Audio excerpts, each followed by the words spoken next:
สุดท้ายบางคนตุตุนជនបាទរឿងចម្លែកមួយនៅតារាងបាល់ទឹកដីในស្រុកបាល់ភ្នំខេត្តពីរវែងបាទបងប្អូនជាពលរដ្ឋលោកនៅជាប់តារាងបាល់ទីលានបាល់ទាត់ហ្នឹងគឺគាត់សុំច្បាប់រយៈពេលជិត1ខែហើយបាទ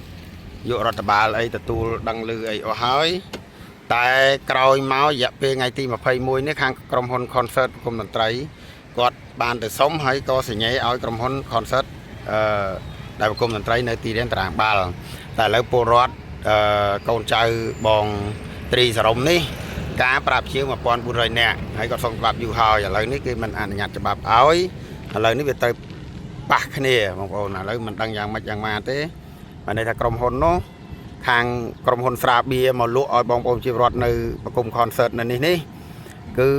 កំពុងតែលាក់នៅឧបករណ៍សម្ភារៈរបស់គាត់ដើម្បីរៀបហើយខាងលោកត្រីសរមនេះកំពុងដាក់រោងរៀបឥឡូវរឿងរ៉ាវមិនដឹងយ៉ាងម៉េចយ៉ាងម៉ាទេឥឡូវកំពុងជន់គ្នាបងប្អូនហើយនេះខ្ញុំក៏ថតទស្សនវិជ្ជារួមឲ្យបងប្អូនមើលទេបាទឥឡូវបងសួរមួយមើលពាក់ព័ន្ធរឿងការធ្វើរោងបុកគ្នាបងសុំច្បាប់មិនខ្លះគេនិយាយថាមិនខ្លះសុំច្បាប់ចូលលោកភិរដ្ឋបាលស្រុកលោកពលិតបាទគាត់និយាយគាត់ឲ្យអស់ហើយសុំតាំងពី7ខែមុននោះហើយគាត់សុំ2ថ្ងៃហើយខ្ញុំកម្មវិធីវាភ្ញៀវច្រើនប្រាប់ជាងប៉ុន្មានបងប្រាប់ភ្ញៀវវា140តុកបាទ140តុកឲ្យខ្ញុំធ្វើតាមមិនកើតបើ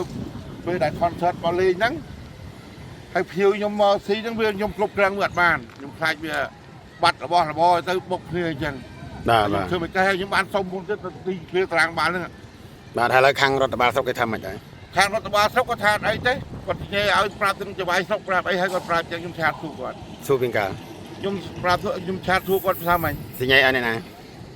លោកពលិតគាត់ចវាយស្រុកឬក៏អ្នកណានិយាយហ្នឹងលោកនាយករដ្ឋបាលស្រុកឥឡូវនេះគេឥឡូវខាងក្រុមហ៊ុននេះក្រុមហ៊ុនអីស្រាបៀរអីគេមកដាក់នៅក្រុមហ៊ុនក្រុមហ៊ុនស្រាបៀរឥឡូវបានន័យថាវាផ្ទាំងគ្នាណាបាទផ្ទាំងគ្នាឥឡូវបិណ្ឌមលថាម៉េចលោកអាបារឿងស្រុកបិណ្ឌមលគាត់ថាប្រាប់ឆាតប្រាប់ចាស់រោងថាខ្ញុំឲ្យអាចធ្វើរោងដល់ថ្ងៃយើងទៅអញ្ចឹងបាទហើយខ្ញុំសុំមុន concert ហ្នឹងតែចុះឥឡូវគិតម៉េចបើគេអត់ហ៊ានធ្វើចាស់រោងអត់ហ៊ានធ្វើមិនគិតម៉េចត្រូវតែធ្វើខ្ញុំត្រូវធ្វើមិនធ្វើទៅព្រោះយើងជូនដំណឹងយើងសុំទៅយូរហើយជូនដំណឹងសុំទៅមុនខាង concert ហ្នឹងបាទហើយ concert គឺដំណឹងថាទៅមកសុំ2ថ្ងៃហ្នឹងទេអញ្ចឹងបាទអញ្ចឹងរឿងនោះវាចម្លែកវាចម្លែកបាទអញ្ចឹងហើយបើតានេះបងឯងគេអត់ឲ្យធ្វើបងឯងទៅធ្វើម៉េចបើគេអត់ឲ្យធ្វើរោងនៅឡើយមិនឲ្យធ្វើក៏ត្រូវធ្វើដែរចាប់ដាក់ទុកចាប់អីដាក់ទៅបើខ្ញុំសុំមុនហើយ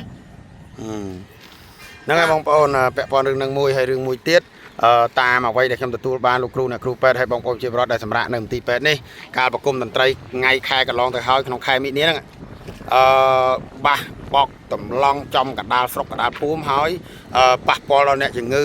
អ្នកខ្លះសង្គ្រោះបន្ទាន់ទៅពេទ្យនៅភ្នំពេញ6នាក់បាទអ្នកខ្លះសុំទៅផ្ទះដោយសារអីបាសបុកខ្លាំងពេកចំទីពេទ្យតែម្ដងប្រហែលជា200-300ម៉ែត្រពីមន្ទីរពេទ្យទេអញ្ចឹងសូមស្នើដល់លោកបាលស្រុកដល់បាលខេត្តសូមលោកមេត្តាពិនិត្យមើលផងពាក់ព័ន្ធពីរឿងការឲ្យប្រគំតន្ត្រី concert នៅកដាលវងនេះហើយយកមកស្រាយកមកលក់ពេញទឹកពេញដីយុវជនផឹកស៊ីខូចខួរក្បាលយុវជនអស់ហើយបាទនេះហើយបកកការតម្លង់ចាក់បាសតម្លង់ដល់